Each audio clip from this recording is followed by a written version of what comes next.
Bismillahirrahmanirrahim. Assalamualaikum warahmatullahi wabarakatuh. Selamat datang di channel Kirana, channel kisah Rasul, Nabi, dan peradaban bersama Agus Mu'alif Rohadi. Pengkisahan sebelumnya kita telah mengkisahkan sampai pada kisah Nabi Ayub. Dan saya kira sudah mengetahui semua bagaimana kisah Nabi Ayub bukan keturunan dari Bani Israel, tapi kitabnya diakui sebagai bagian dari kitab tanah, sehingga Nabi Ayub diakui sebagai nabinya Bani Israel. Karena istri Nabi Ayub adalah orang dari Efraim, suku Efraim bin Yusuf. Ya. Nabi Ayub adalah nabi yang menjadi simbol kesabaran, keikhlasan, kezuhudan. Ya, kezuhudan. Kisah selanjutnya adalah masih kisah pada keturunan Nabi Ayub yang menjadi Rasul juga, yang menjadi Nabi dan Rasul. Ya.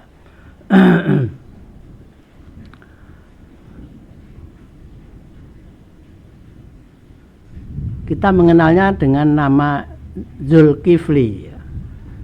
Kita mengenalnya dengan Nabi Zulkifli. Yang Nabi Zulkifli sebenarnya adalah anak Nabi Ayub. Nama aslinya sebenarnya bukan Zulkifli. Nama aslinya adalah Zulkifli juga bukan nama bukan nama asli. Nama Zulkifli dalam bahasa tempat di mana Nabi Zulkifli diutus, yaitu di Aram, dikenal dengan nama Ezekiel. Ezekiel sendiri itu sebenarnya adalah gelar, ya, gelar ketika menjadi raja. Ya, ketika menjadi raja, nama sebelum bernama Ezekiel adalah Bashar bin Ayub. Ya, Bashar bin Ayub. Diutus di Hauran. Ya.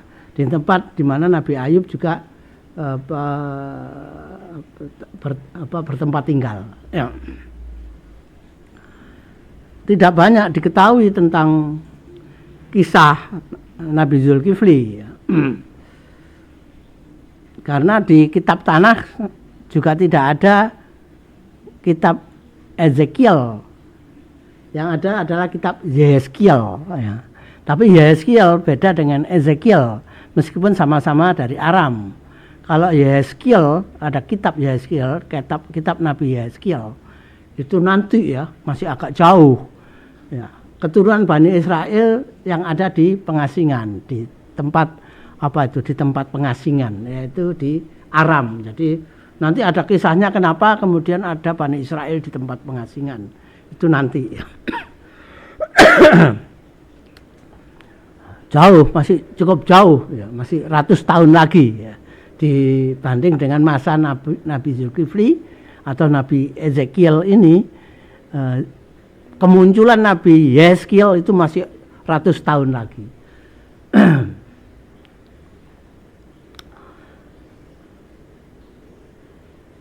Di dalam Al-Quran juga sangat sedikit dikisahkan tentang Nabi Zulkifli ini, yaitu pada Quran surat Sad 48 dan Quran surat Al-Anbiya 85-86.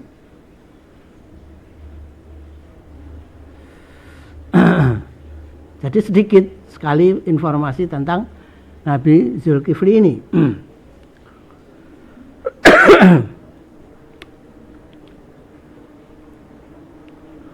Kisah Nabi Zulkifli sebagai raja adalah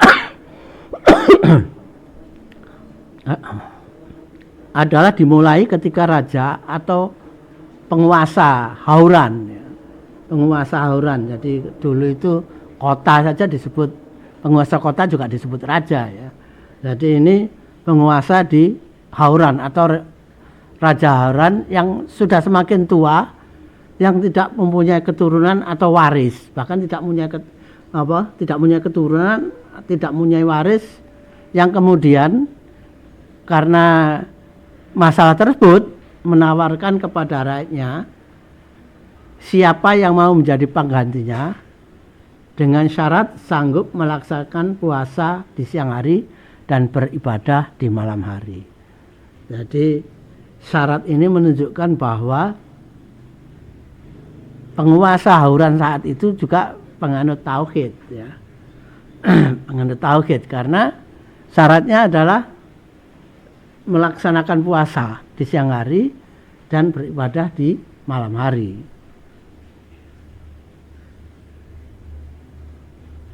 Tidak ada yang berani menerima tawaran yang sangat berat tersebut, ya, tidak ada. Jadi dari rakyatnya tidak ada, dari rakyat di Hauran tidak ada yang berani menerima tawaran tersebut. Hanya satu orang yang menerima tawaran tersebut, yaitu Bashar bin Ayub. Bashar bin Ayub, ya, jadi putra Nabi Ayub. Berkali-kali ditawarkan, ya, namun yang bersedia ya memang selalu Bashar bin Ayub, ya, karena memang syaratnya cukup berat, ya. Padahal Bashar bin Ayub sebagaimana bapaknya adalah orang yang sangat kaya, ya, dikenal sebagai orang yang sangat kaya sekaligus orang saleh. Jadi kita ketahui pada sesi sebelumnya, ya, pengkisahan sebelumnya, akhirnya kan Nabi Ayub dianugerahi oleh Allah anak lagi yang jumlahnya juga 7 orang laki-laki dan 3 perempuan yang semuanya soleh semua, ya. Nah, dan oleh karena itu ya Bashar bin Ayub otomatis adalah orang yang saleh, meskipun yang kaya raya, bapaknya kaya raya, dan Bashar bin Ayub juga kaya raya karena memang berprofesi sebagai pedagang. Tentang Nabi Zulkifli ini, Quran surat Al-Anbiya ayat 85 dan 86 menginformasikan, ya, dan ingatlah kisah Ismail, Idris dan Zulkifli. Jadi menjadi satu 3 orang menjadi satu informasi. Semua mereka termasuk orang-orang yang sabar. Jadi persis bapaknya juga Nabi Ayub dikenal sebagai orang yang sangat sabar. Bisa disimpulkan Nabi Ayub adalah simbol kesabaran, ya. Dan kami masukkan mereka ke dalam rahmat kami, ya. Sungguh mereka termasuk orang-orang yang soleh. Jadi ya soleh bukan hanya sekedar soleh tapi juga sabar, ikhlas, ya. Padahal kaya raya, hidupnya zuhud. Jadi Nabi Zulkifli ini hidupnya adalah hidup yang zuhud.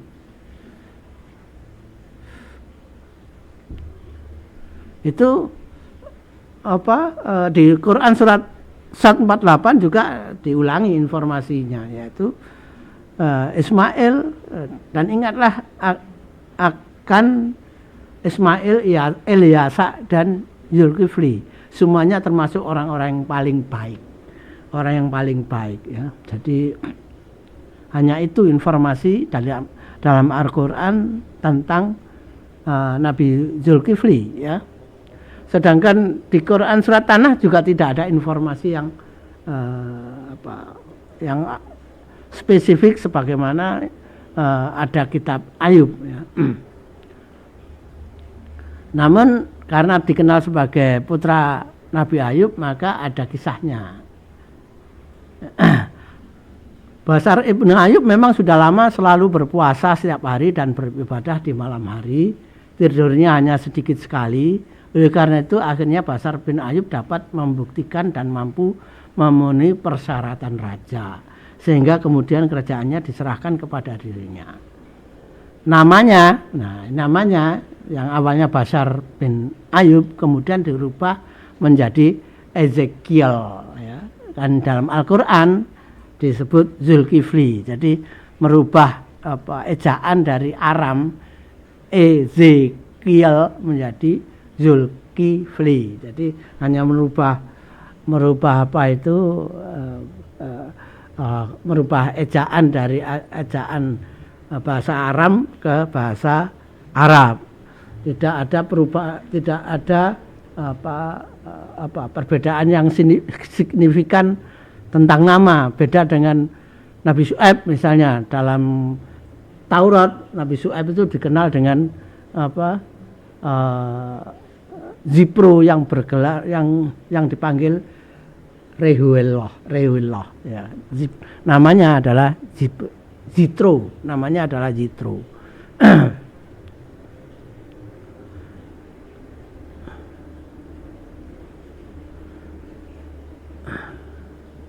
Dengan menjadi raja, maka dakwah Nabi Zulkifli ini menjadi lebih luas lagi. Nabi Zulkifli dikenal sebagai raja yang sabar, adil, zuhud, dan selalu memegang teguh janji, dan menjadi pengadil yang sangat dihormati masyarakatnya.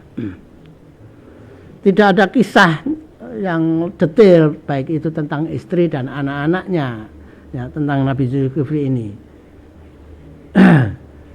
Namun dikisahkan ada setan yang berkali-kali mencoba menggoda dan mencoba menyesatkannya baik secara halus maupun keras ya. Tidak diriwayatkan apakah usaha menyesatkan itu juga menyangkut kehidupan istri dan anaknya. Namun pada akhirnya para setan menyerah dengan kesabaran Nabi Zulkifli. Ada kisahnya karena apa? Karena ternyata Nabi Zulkifli juga dikenal sebagai pendiri kota kecil yang disebut kota Kifli atau Al-Kifli yang terletak di tepi sungai Efrat di Irak ya. Jadi letaknya di Irak ya, jadi di ujung utara Irak ya. Terletak di antara Najaf dan Al-Hilah.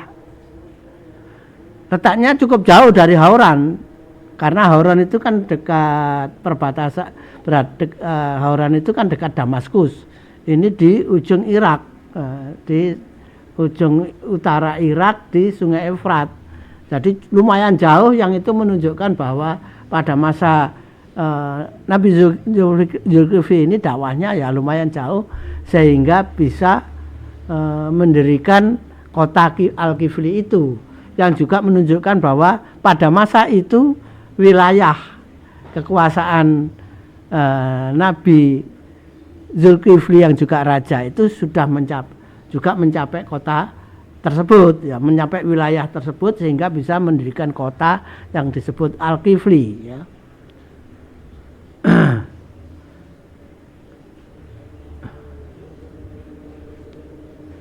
Di kota tersebut Nabi Zulkifli mendirikan tempat ibadah yang sekarang dikenal dengan masjid yang bernama Al-Nukailah ya.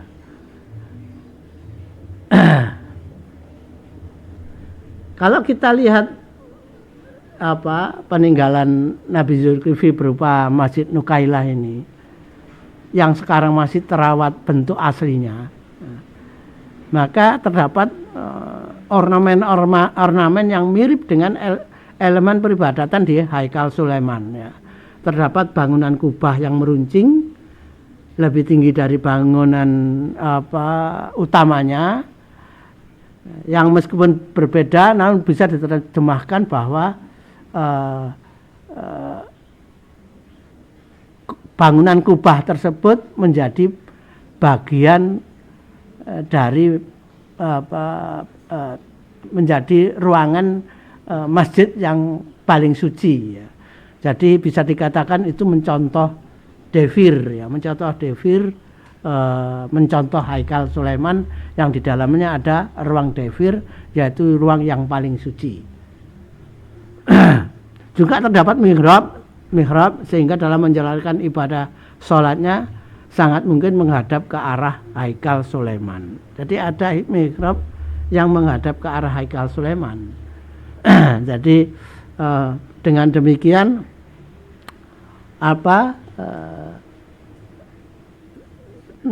Nabi Zulkifli mengajarkan dalam dakwahnya itu adalah mengajarkan Taurat.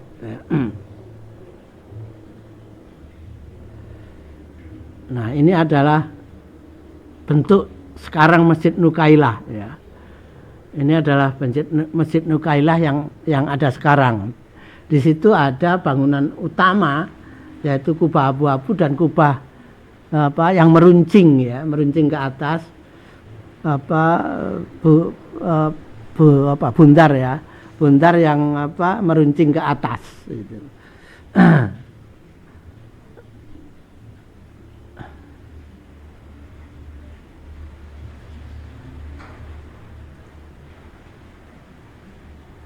Nah, ini adalah aslinya, yaitu ada kubah bundar meruncing ke atas itu. Khas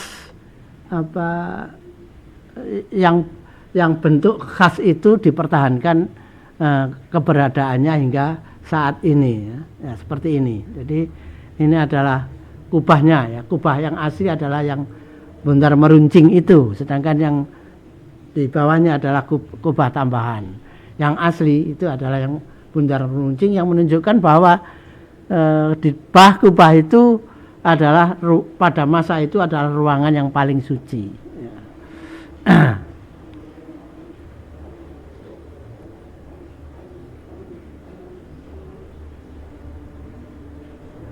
Karena cara hidupnya yang zuhud, ya, yang sederhana, yang zuhud, sabar, ikhlas, sehingga ketika meninggal tidak diketahui di mana kubur Nabi Zulkifli ini. Tidak diketahui. Kalau Nabi Ayub masih ada peninggalannya, Nabi Zulkifli itu hanya Masjid Nukailah itu yang di dalamnya tidak ada kubur Nabi Zulkifli, dan di luar masjid di tempat yang lain juga tidak ada peninggalan yang menunjukkan bahwa Nabi Zulkifli pernah berada di tempat itu. Yaitu karena Nabi Zulkifli adalah orang yang sangat zuhud, ya, ikhlas, sabar, dan tidak ada peninggalannya itu, akhirnya tidak ada peninggalannya itu, ya. Mungkin suatu saat bisa ditemukan di sekitar kota Kifli, mungkin saja, tapi harus membedah kota Zulkifli, melakukan penggalian arkeologi, ya, yang mungkin nanti ditemukan petunjuk tentang keberadaan kubur Nabi Zulkifli. Namun sampai sekarang tidak ada kegiatan semacam itu, yang menunjukkan memang mungkin juga sangat minim, ya, bahan-bahan tentang keberadaan Nabi Zulkifli, ya.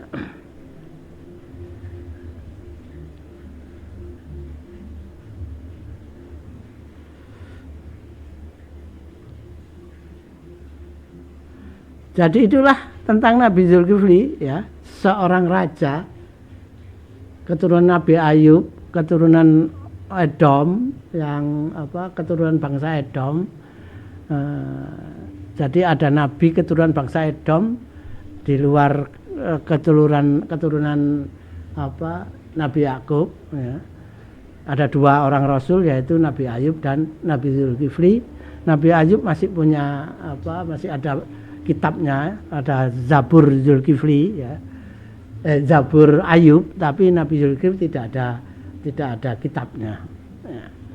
Sangat sedikit informasi tentang Nabi Zulkifli. Itu adalah dua rasul yang menjadi penjeda dari kisah Nabi Sulaiman ke nabi berikutnya, ke rasul berikutnya dari kalangan Bani Israel.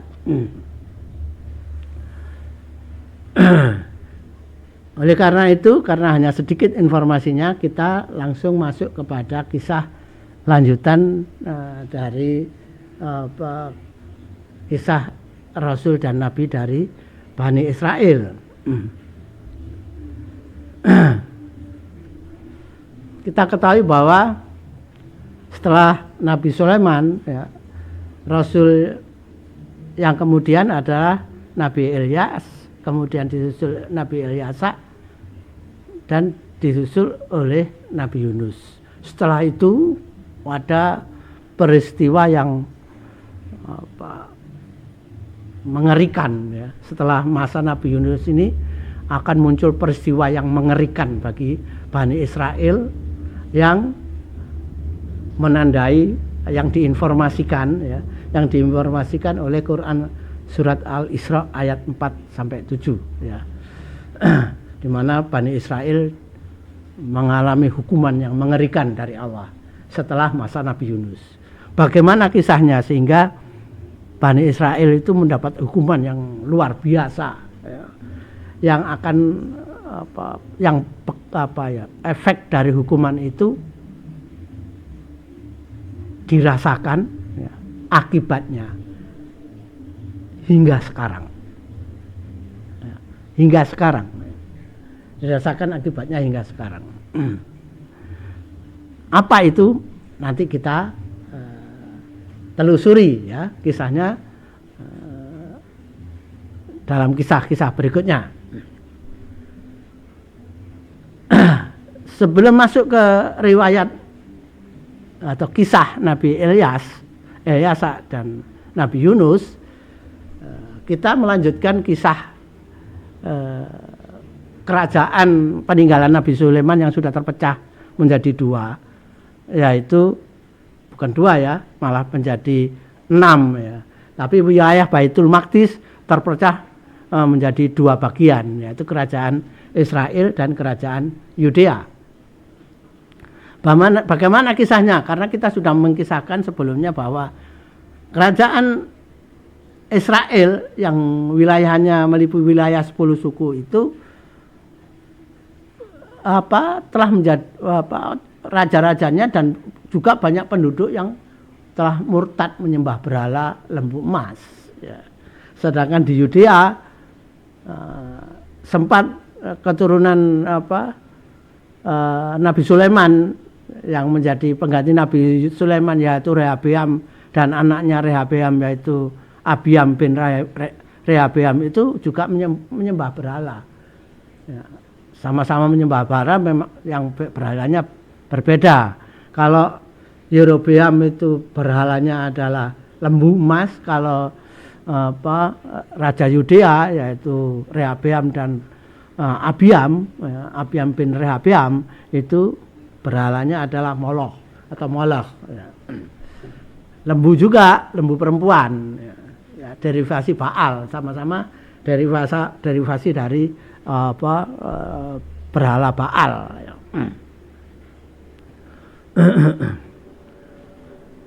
Kitab 1 Raja-Raja ayat 15-16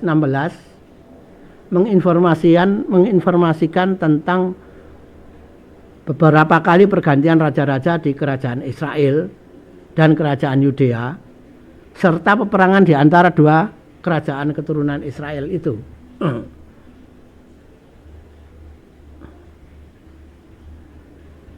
Yerobeam berkuasa selama 22 tahun dan ketika mati digantikan oleh anaknya yaitu Nadab. Nadab hanya berkuasa dalam waktu yang sangat singkat yaitu 2 tahun, kemudian meninggal karena dibunuh oleh Baesa bin Ahia dari suku Isakar ya. Dari suku Isakar dalam perang perebutan kekuasaan. Seluruh keluarga Yerobeam dibunuh oleh Baesa dan pemerintahan kerajaan Israel kemudian dipindahkan yang awalnya di Sikem ke Tirsa. Ya, jadi Yerobeam dan seluruh keluarga keturunannya yang punya hak untuk menjadi pewaris kerajaan Israel dibunuh semua oleh Baesa. Luar biasa ya, dibunuh semua. Ya memang masa lalu itu seperti itu ya, dibunuh semua. Sehingga tidak ada dari keluarga Yerobeam yang mengklaim, yang punya klaim terhadap kerajaan Israel ya. Otomatis kekuasaan ganti orde, betul ya, ganti orde raja, ya, yaitu orde Raja Baesa, ya, ordenya Raja Baesa. Bahkan ibu kota juga dipindah dari Sikhem ke Tirsa, ya, oleh Baesa. Dan Baesa sendiri juga tidak menjalankan agama tauhid, ya.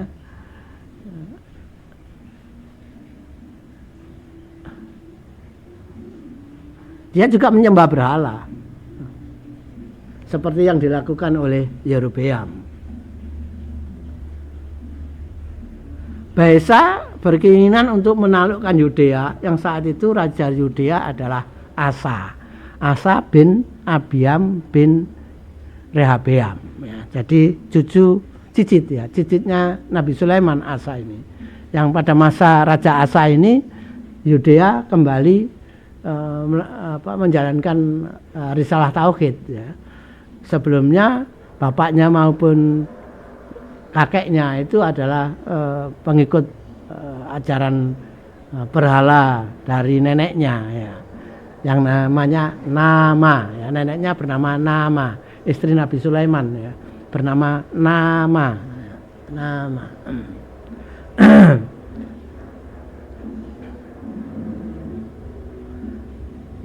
Asa yang mengetahui bahwa Baesa ingin menghancurkan, merebut kekuasaan kerajaannya, yang kekuatan Baesa ini lebih besar daripada kekuasaan Raja Asa. Kemudian Raja Asa ini minta bantuan ke Aram.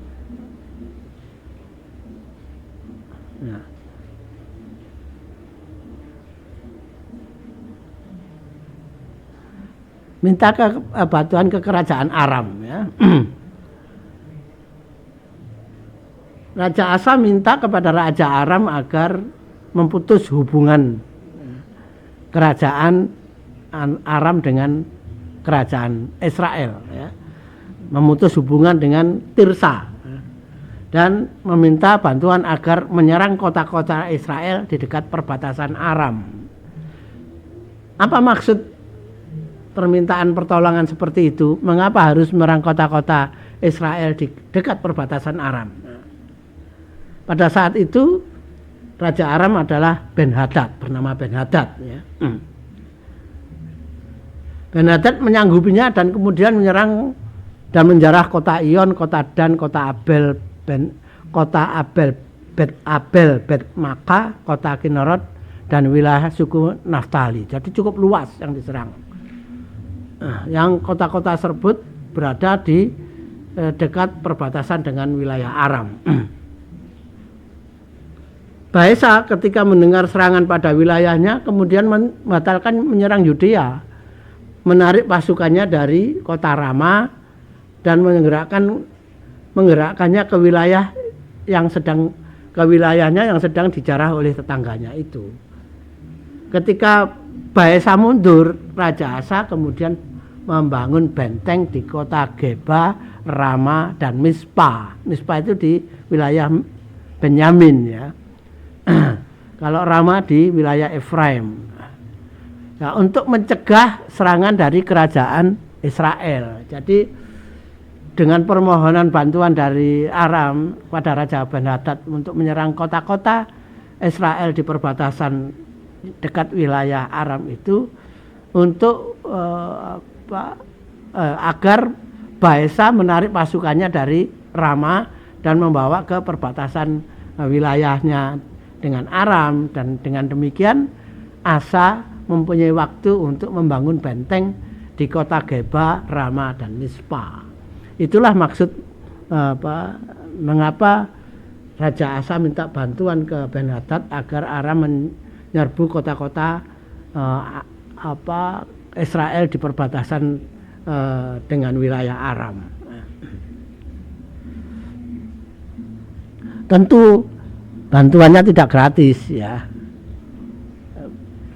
Jadi ada upeti yang harus dibayar oleh Raja Asa kepada Ben-Hadad. karena perang juga membutuhkan biaya dan sebagainya, ya. Akhirnya Baesa tidak jadi menyerang Asa. Akhirnya kerajaan Israel gagal menyerang kerajaan Yudea, ya. Baesa sendiri selama pemerintahannya di Israel, di kerajaan Israel, mendapat perlawanan juga dari seorang Nabi Israel, yaitu Nabi Yehu bin Hanani. Jadi di wilayah kerajaan Israel ada nabi, yaitu Nabi Yehu bin Hanani, yang nabi ini mengorganisir perlawanan kepada Baesa. Nabi Yehu memperingatkan agar Baesa kembali pada ajaran Nabi Musa, agar kembali menjalankan risalah tauhid dengan melalui kitab Taurat itu. Bahkan Nabi Yehu bin Hanani mengingatkan, jika tidak kembali pada ajaran Musa, jika tidak kembali kepada ajaran Nabi Musa, dirinya dan keluarganya akan mengalami nasib seperti Yerobeam dan keluarganya yang dimusnahkan, ya. Namun Baesa tidak percaya pada peringatan Nabi Yehu dan tetap bersikukuh dengan keyakinan berhalanya. Jadi Nabi mengingatkan pasti berdasarkan wahyu dari Allah. Jadi Allah telah memperingatkan Baesa melalui Nabi Yehu agar Baesa menjalankan menjalankan risalah tauhid melalui kitab Taurat itu. Tapi Baesa tidak mau, ya, tidak mau.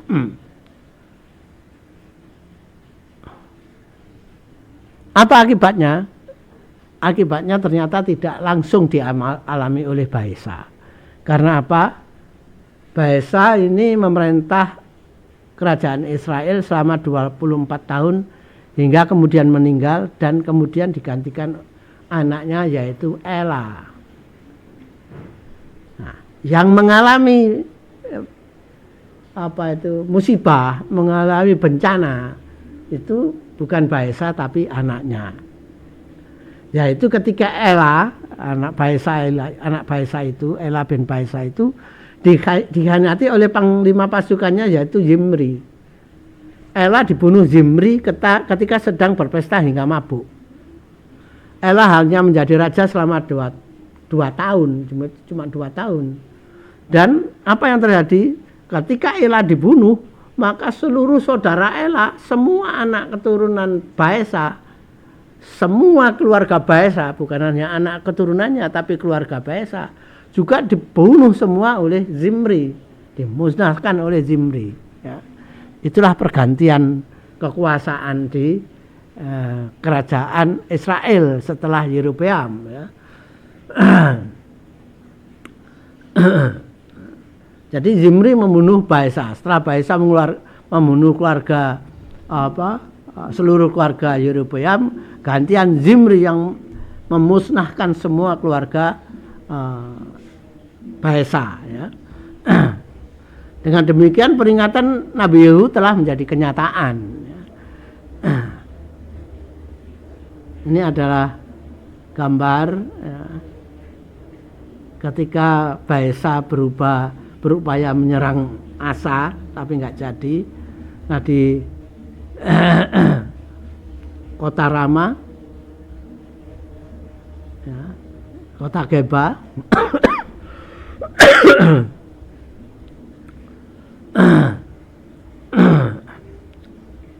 dan Gibeah, ya, inilah kemudian didirikan benteng, ya, benteng oleh Asa, sehingga kalau kerajaan Israel akan menyerang Yerusalem harus melewati 3 benteng. Yang itu akhirnya membatalkan niat Baesa untuk menyerang Yerusalem, ya. Itu adalah petanya. Kembali kepada Zimri, ya. Zimri yang telah membunuh Esa dan saudara-saudara Esa dan seluruh keluarga Baesa ternyata tidak didukung oleh rakyat Israel. Para tetua dan rakyat Israel kemudian berkumpul di Gibeton dan mengangkat Omri sebagai pemimpin mereka untuk melakukan perlawanan terhadap Zimri. Kota Tirsa dikepung dan direbut. Zimri yang sudah tidak punya kekuatan lagi karena para 10 suku itu tidak mendukungnya, sehingga tidak mempunyai kekuatan lagi. Kemudian membakar istananya sendiri dan dia ikut mati terbakar di istana kerajaannya itu. Zimri menjadi raja hanya beberapa hari. Jadi Zimri itu hanya orang yang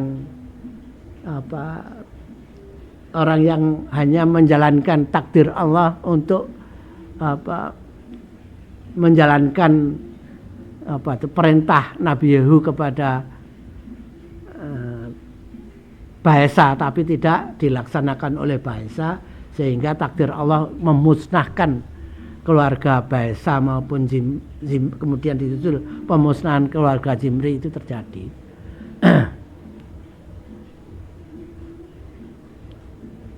Ada sedikit pemberontakan oleh setelah kematian Zimri, yaitu dipimpin oleh Tibni bin Ginat. Namun kekuatan Tibni tidak sekuat Omri, dan ketika Tibni meninggal kemudian Omri tidak mempunyai lawan. Jadi Tibni tidak sempat membangun kekuatan karena keburu meninggal, sehingga Omri tidak mempunyai lawan.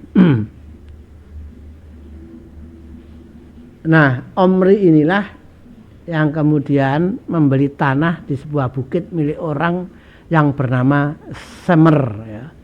Kemudian membangun kota baru, jadi kota pusat kerajaan Israel baru di Semer itu, di tanah milik orang yang bernama Semer itu, yang dari nama Semer itu kemudian berubah menjadi Samaria. Kotanya kemudian diberi nama kota Samaria. Itulah asal usul kota Samaria, yang sebenarnya berasal dari nama orang yang bernama Semer, yang tanahnya dibeli Raja Israel, yaitu Omri, yang di atas tanah itu kemudian dibangun istana menjadi pusat pemerintahan kerajaan Israel, dan akhirnya menjadi kota yang diberi nama kota Samaria. Sejak itu kerajaan Israel ini disebut Samaria, ya. Atau supaya tidak membingungkan disebut Israel Samaria. Karena apa? Karena ada Israel yang Yudea, ya. Jadi ada Israel Samaria, ada Israel Yudea.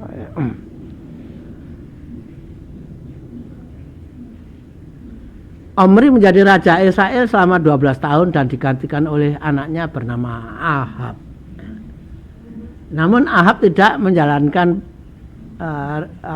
risalah Taurat seperti bapaknya bapaknya ini mengikuti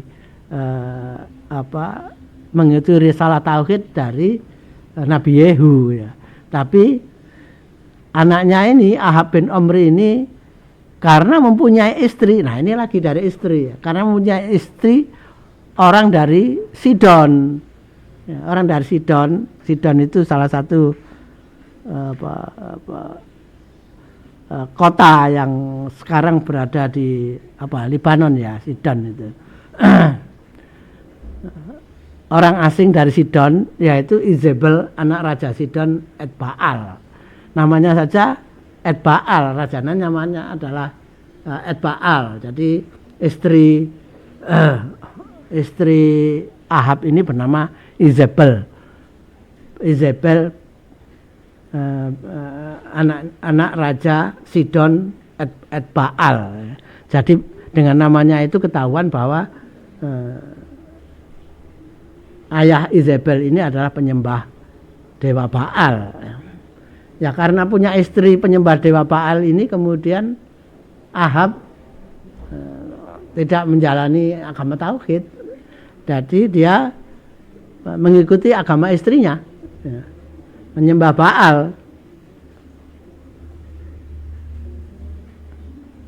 Ini adalah lukisan tentang Raja Ahab dan istrinya Izebel. Nah, kisah Ahab dan Izebel ini yang sangat terkenal. Pada masa ini nanti akan muncul seorang nabi, yaitu Nabi Ilyas. Ya, Nabi Ilyas. Ya.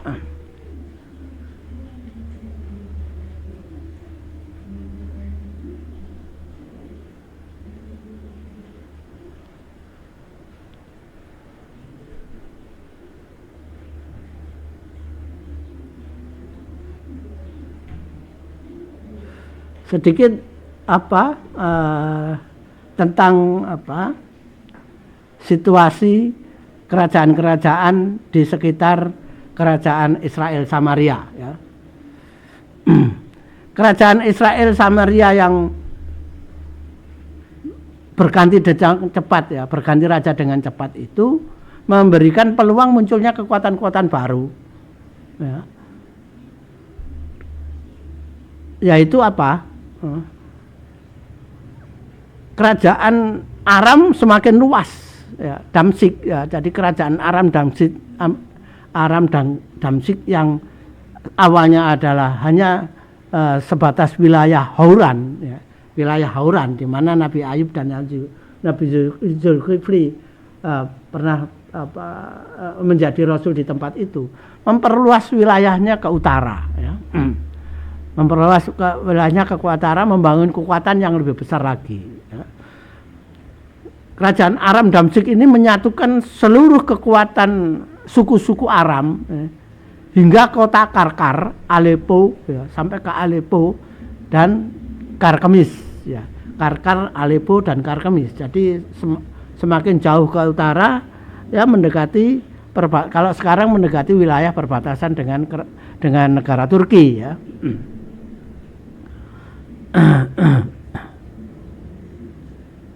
Bahkan kerajaan Aram ini semakin melebarkan kekuasaan bukan hanya ke utara, juga merangsek ke arah Assyria. Jadi pada masa itu Aram adalah negara yang kuat sehingga berani menantang kerajaan Assyria, ya. Bahkan merebut kota di Assyria, mengusir penduduknya dan membangun kota tersebut, membangun kota di Assyria sebagai kota militer Aram, ya, di wilayah Syria. Jadi pada masa itu kekuatan Aram, kerajaan Aram lumayan besar, ya, tumbuh menjadi kekuatan yang besar, ya. Yang sebelumnya Aram ini pada masa Nabi Sulaiman, Hauran itu masuk wilayah kerajaan Nabi Sulaiman, tapi pada masa keturunan ke 6 atau ke-7, ya, dari keturunan atau ke-7 dari Nabi Sulaiman ini, kerajaan Aram tumbuh menjadi kerajaan yang kuat, ya, menjadi kerajaan yang kuat. Pengaruh kekuatan Aram bahkan dapat dirasakan sampai ke Babilonia, ya, jadi sangat jauh masuk ke wilayah sekarang wilayah Irak, ya, sampai ke Babilonia yang sekarang dekat Baghdad itu. Nah, bahkan catatan sejarah menunjukkan sampai terjadi perubahan penggunaan bahasa. Yang awalnya bahasa di wilayah Babilonia, ya, wilayah Assyria itu memakai bahasa Akadia, bahasanya Nabi Ibrahim, bahasa Akadia itu, bahasa suku dari sukunya Nabi Ibrahim, ya. Kemudian perlahan-lahan menggunakan bahasa Aramaik. Jadi sempat menggunakan bahasa Aramaik karena pengaruh kekuatan dari kerajaan Aram, ya.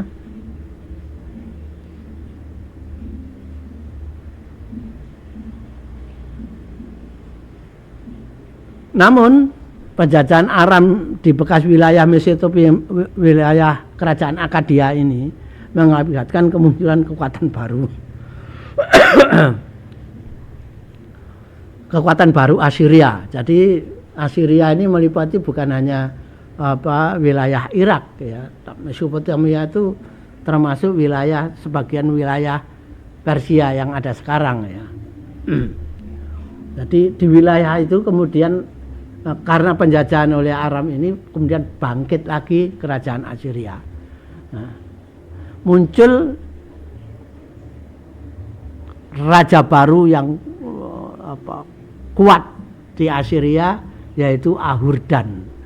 Rajanya namanya Ahurdan.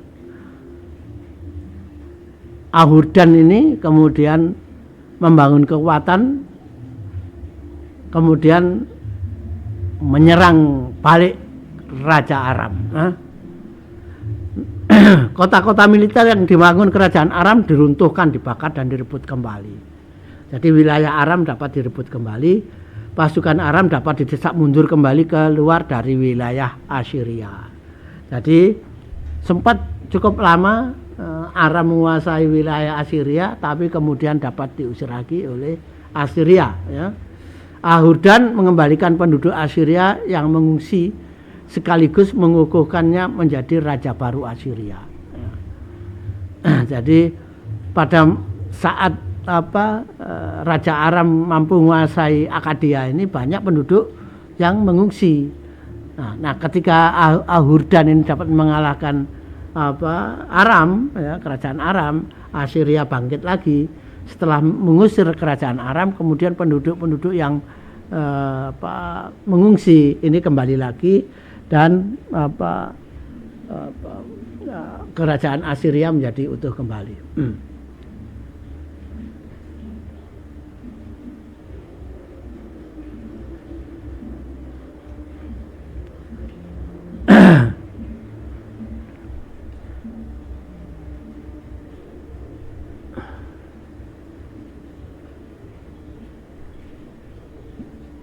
Terjadi pergantian kerajaan raja di Assyria, yang kemudian ada catatan sejarah ya, yang menunjukkan bahwa pengganti Asurdan, bukan Ahurdan ya, pengganti Asurdan itu hingga akhirnya cicitnya ya, namanya agak sulit, Nasirpal ya, Asurnasirpal II, dapat Asurnasirpal II. Jadi angka 2 ini menunjukkan bahwa sebelumnya, jauh sebelum Asurdan itu ada raja Assyria yang bernama Asurnasirpal ya, yang kemudian diambil lagi gelarnya menjadi gelar dari cucu Asurdan II. Asurnasirpal ini dapat membangun kampung tua di timur Sungai Tigris menjadi ibu kota baru Assyria, yaitu kota Caleh.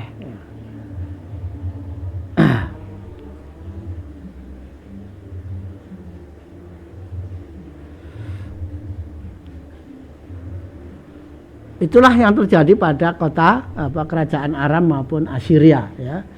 Masing-masing bangkit ya. Aram bangkit, sempat menguasai Assyria, tapi kemudian kembali ke wilayah Aram, dan Assyria sendiri sudah bangkit. Jadi ada dua kerajaan setelah agak jauh dari masa Nabi Sulaiman yang berada di wilayah utara kerajaan Israel Samaria menjadi negeri yang kuat, yaitu kerajaan Aram dan kerajaan Assyria.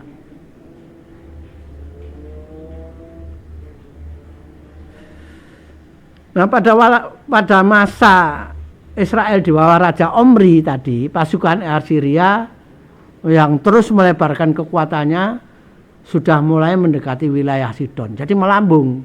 Karena mendekati Sidon berarti melambung menyisir utara Aram ya. Menyisir utara Aram, menaklukkan wilayah di utara Aram menuju Sidon, menuju Libanon.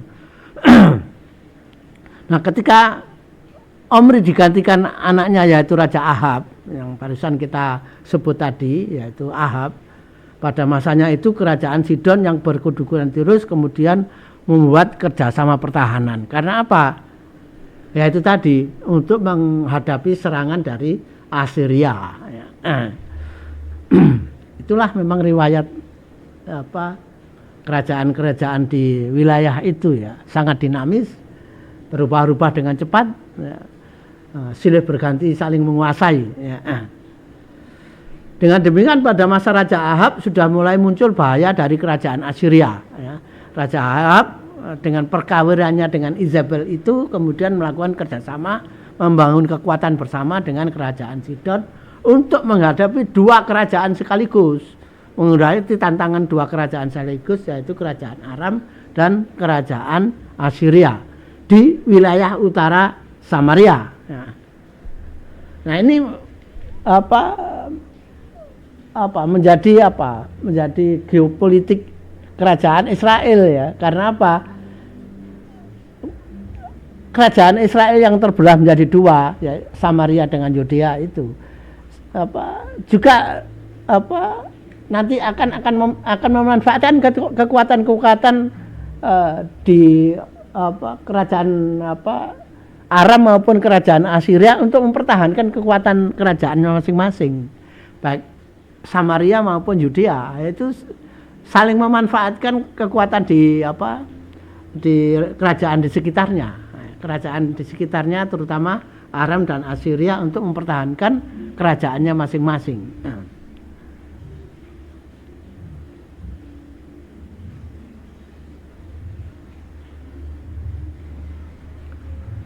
Dalam kitab 1 Raja-Raja pasal 16 ayat 29 sampai 33 diinformasikan bahwa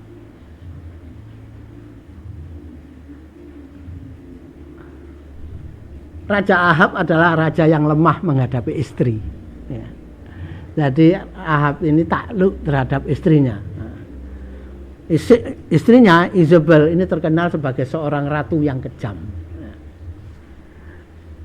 yang menyembah Baal, dan Ahab juga ikut menyembah Baal. Ya. Bahkan istrinya Isabel ini kemudian membangun kuil Baal. Ya. Membangun kuil Baal di Samaria. Ya, membangun kuil Baal, menggeser berhala lembu.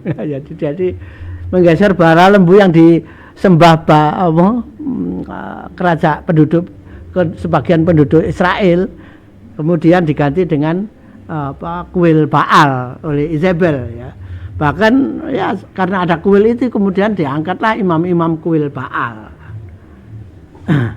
Dengan demikian Ahab yang orang Israel yang punya kitab, sebenarnya punya kitab, punya Tuhannya sendiri, ternyata mengikuti Tuhannya Raja Sidon, yaitu dewa Baal, berhala Baal. Ya. Pada masa Ahab inilah puncak terjadi puncak kemurtatan. Ya. Sebagian besar penduduk Israel ini menjadi penyembah Baal. Peristiwanya terjadi pada masa Raja Ahab dan Ratu Isabel ini.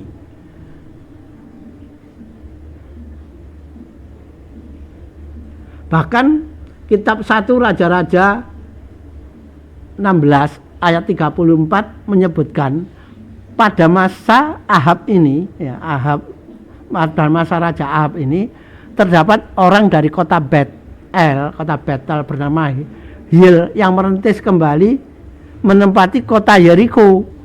Ya, merintis kembali membuka lagi kota Yeriko yang telah lama ditinggalkan. Kota yang sudah mati selama kurang lebih 450 tahun itu sejak ditaklukkan dan dibakar habis oleh Bani Israel pada masa Nabi Yusha bin Nun mulai dibuka lagi. Untuk menempati kota tersebut, Hiel terlebih dahulu menjadikan anak sulungnya sebagai korban untuk dijadikan dasar kota. Jadi kepalanya dipenggal, ditanam, dipenggal, dijadikan korban, kepalanya ditanam dan jadikan dasar kota. Itu adalah anak sulungnya. Dan menjadikan anak bungsunya, jadi ada anak sulung dan anak bungsu sebagai korban, ya, kepalanya ditanam dan di atas kepalanya itu didirikan gerbang kota. Inilah yang dikutuk oleh Nabi Yusha bin Nun ketika membakar kota Jericho. pertama kali dulu ya, ketika Yusa bin Nun memimpin Bani Israel masuk ke Baitul Maqdis ya. Nah, kota Yeriko dikalahkan, dibakar, dan Nabi Yusa bin Nun mengkutuk pembukaan kota Yeriko kembali yang menggunakan cara seperti ini ya. Mengorbankan anak sulung dan anak bungsu. Itu sebenarnya itu juga menunjukkan situasi yang merupakan gambaran ketersesatan Bani Israel pada masa Raja Ahab. Karena ini terjadi pada masa Raja Ahab dan pada wilayah kerajaan Israel Samaria.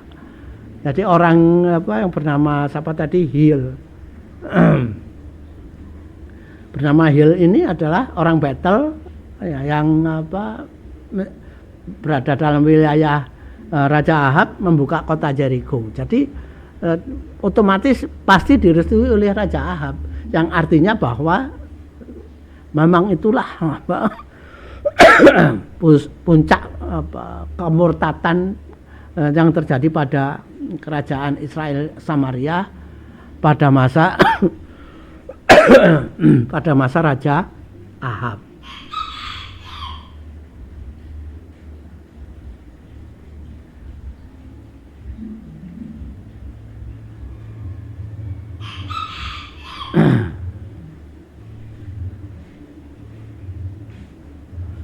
Bahkan pada masa Raja Ahab ini dikisahkan dalam kitab Raja-Raja itu tadi, banyak sekali orang-orang saleh yang dibunuh oleh Yezebel dan Ahab.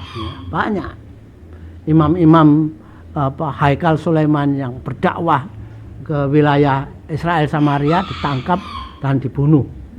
Bahkan ada nabi-nabi yang juga dibunuh. Pembunuhan orang saleh dan nabi ini banyak dilakukan pada masa Raja Ahab itu. Karena permintaan istrinya yang bernama Isabel itu.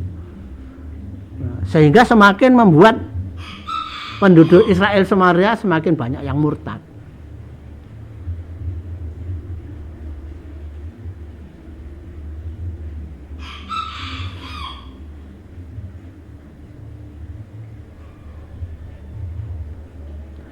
Kitab 1 Raja-Raja pasal 17 ayat 1 sampai 6 mengkisahkan dalam situasi yang sangat sulit bagi orang-orang saleh dan Nabi Bani Israel pada masa Raja Ahab dan Ratu Isabel ini, muncul seorang nabi sekaligus seorang rasul berasal dari Tisbe, dari Gilead. Jadi Tisbe itu di Gilead, wilayah Israel Samaria ya, di timur Sungai Yordan. Ya, jadi agak jauh karena ini menyeberang Sungai Yordan, ya, menyeberangi di timur Sungai Yordan. Gilead itu berada di wilayah timur Sungai Yordan. Ya. Ya, dari wilayah Gilead inilah kemudian muncul seorang nabi keturunan dari Nabi Harun. Ya, jadi ini nabi yang muncul dari suku Lewi, ya, karena keturunan Nabi Harun, yaitu Elia bin Nisi. Ya. Bagaimana kiprah Nabi Elia bin Nisi nanti akan kita kisahkan pada kisah berikutnya. Suatu kisah yang sebenarnya ini kisah yang sangat bukan hanya masalah kenabian dan kerasulan, tapi juga kisah heroisme Nabi Ilyas. Ya. Bahkan sampai pada saat kematian Nabi Ilyas adalah kematian yang sangat misterius, ya. Tapi tercatat, ya, tercatat di dalam kitab dalam kitab tanah, ya, kitab raja-raja, dalam kitab raja-raja yang menjadi bagian dari kitab tanah. Nah, bagaimana kisahnya nanti bisa kita ikuti pada kisah setelah ini. Saya kira demikian. Jadi kita sudah mengkisahkan kisah Nabi Zulkifli yang memang tidak banyak. Kemudian kita sambung ke kisah situasi geopolitik kerajaan Israel dan kerajaan Yudea, yaitu munculnya kerajaan Aram dan Assyria yang semakin kuat, yang nanti akan mewarnai sejarah Bani Israel selanjutnya, dan kemudian akhirnya mengkisahkan bagaimana pada masa Raja Ahab terjadi puncak kemurtatan penduduk Israel Samaria karena perbuatan Raja Ahab dan istrinya yaitu Izebel yang sangat kejam, banyak membunuh para imam dan para nabi Bani Israel di wilayah Israel Samaria. Pada saat sulit itulah muncul Nabi Ilyas. Nanti kisahnya adalah kita akan mulai kisahkan pada kisah berikutnya. Kisah ini akan sangat panjang ya, karena ini akan beruntun. Kisahnya ini akan beruntun. Nabi Ilyas, pada masa Nabi Ilyas punya murid sekaligus akhirnya menjadi pengganti Nabi Ilyas, yaitu Nabi Ilyasa yang meneruskan tugas-tugas Nabi Ilyas. Setelah Nabi Ilyasa selesai, tidak lama kemudian dilanjutkan oleh Nabi Yunus ya. Setelah Nabi Yunus itu nanti hukuman Allah kepada Bani Israel sebagaimana yang diinformasikan pada Quran surat Al-Isra ayat 4-7 akan terjadi. Saya kira demikian, mudah-mudahan bermanfaat. Billahi taufiq wal hidayah. Assalamualaikum warahmatullahi wabarakatuh.